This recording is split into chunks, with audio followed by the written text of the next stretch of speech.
Hi అండి, నమస్తే. Welcome to my channel Lakshmi Ramana recipes. ఈరోజు మనం మినపగారెల్ని చాలా క్రిస్పీగా టేస్టీగా ఎలా తయారు చేసుకోవాలో చూసేద్దామండి. ఇక్కడ నేను ఒక పావు కేజీ మినపప్పు తీసుకున్నానండి. మినపప్పుని ఒక 2 సార్లు నీట్గా వాష్ చేసేసుకొని నీళ్లు వేసేసుకొని ఒక 5 గంటల పాటు నానబెట్టి పెట్టాను. నానబెట్టిన తర్వాత మళ్ళీ ఒకసారి మనం వాష్ చేసేసుకోవాలి.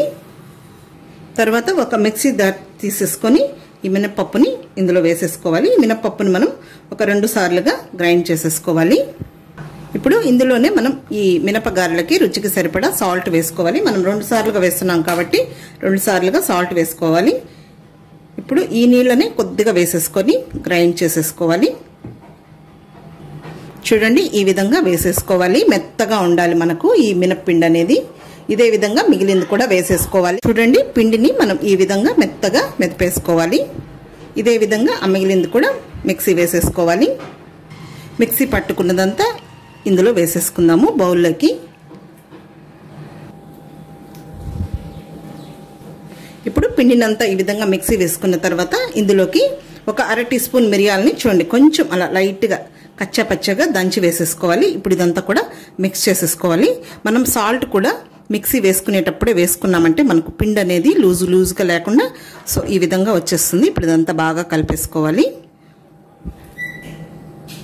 చూడండి, పిండి అనేది మనకు ఈ విధంగా ఫ్లఫీగా ఉండాలి. అప్పుడే మనకు గారెలు అనేటివి చాలా బాగా వస్తాయి. మామూలుగా ఈ పిండిని మనం ఫ్రిడ్జ్లో పెట్టుకొని ఒక ½ అవర్ లేదు మరుసటి రోజుకు కూడా ఈ గారెలు చాలా బాగా వస్తాయండి. ఇప్పుడు మనం ఆయిల్ పెట్టేసుకొని వీటిని ఫ్రై చేసేసుకుందాము.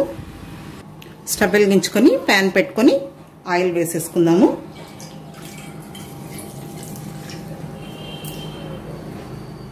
ఆయిల్ వేడెక్కింది. ఫ్లేమ్ని మీడియంలో పెట్టేసుకోవాలి. ఇప్పుడు ఒక టీ స్ట్రైనర్ తీసుకొని ఫస్ట్ టైం చేసేవాళ్ళు కూడా చాలా పర్ఫెక్ట్గా చేయించండి. చూడండి, ఈ విధంగా బాల్ తీసేసుకొని ఇలా హోల్ పెట్టేసుకొని వేసేసుకోవడమే. చూడండి, ఇలా అయితే మనం చాలా పర్ఫెక్ట్గా గారెలు చేసేసుకోవచ్చు. నూనె వేడెక్కింది, వేసేసుకుందాము.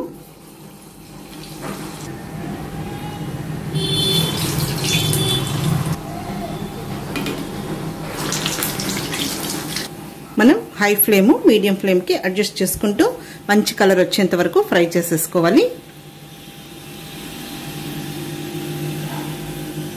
మంచి కలర్ వచ్చాయి, తీసేసుకుందాము. ఇదే విధంగా మిగిలినవి కూడా చేసేసుకోవాలి. చూడండి ఎంత బాగున్నాయో.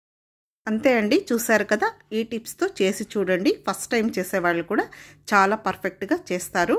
ఈ వీడియో మీకు నచ్చితే లైక్ చేయండి, షేర్ చేయండి. ఇంకొక మంచి వంటతో మళ్ళీ కలుద్దాం. నమస్తే అండి.